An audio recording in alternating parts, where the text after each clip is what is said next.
Un homme fouillant dans les ordures découvre une boîte remplie de lunettes de soleil. Dès qu'il en chausse une paire, les panneaux publicitaires se transforment sous ses yeux en messages subliminaux affichant Bobby. Une fois les lunettes retirées, tout redevient normal. Intrigué, il remet les lunettes et observe la rue. Des messages de contrôle mental apparaissent partout, même dans les livres. Alors qu'il s'interroge sur ce phénomène étrange, il aperçoit soudain un passant au visage de squelette. Sans les lunettes, cette personne retrouve une apparence humaine tout à fait ordinaire. Jacques poursuit ses observations et constate que certaines personnes sont des squelettes tandis que d'autres restent normales. Cette découverte le trouble profondément. Lorsqu'une femme fortunée le bouscule accidentellement, il réalise avec effroi qu'elle aussi cache un visage de squelette. Furieux, Jacques l'invective violemment. Se sachant démasqué, la créature lève immédiatement son bracelet-montre pour alerter ses semblables. Dans le supermarché, d'autres squelettes font le même geste. Jacques prend la fuite mais se fait aussitôt appréhender par deux policiers qui s'avèrent être eux aussi des créatures. Acculé, il n'a d'autre choix que de les abattre. Un autre squelette tente d'utiliser sa montre pour donner l'alerte, mais avant que Jacques puisse l'éliminer, la créature disparaît mystérieusement. Cette téléportation confirme ses soupçons, ces êtres ne sont définitivement pas humains.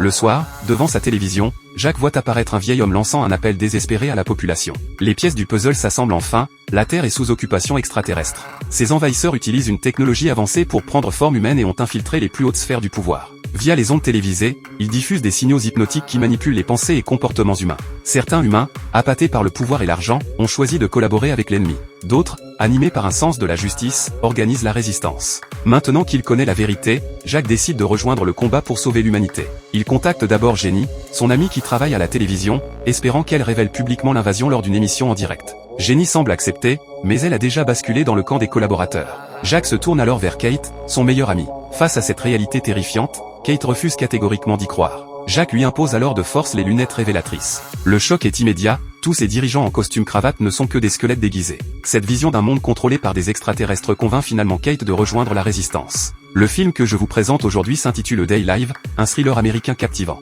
Malheureusement, les restrictions de droits d'auteur m'empêchent de partager davantage avec vous. Si cette histoire vous intrigue, je vous encourage vivement à rechercher le film complet. Merci de votre attention. Je partagerai quotidiennement avec vous de nouveaux films passionnants. À très bientôt pour une prochaine découverte cinématographique.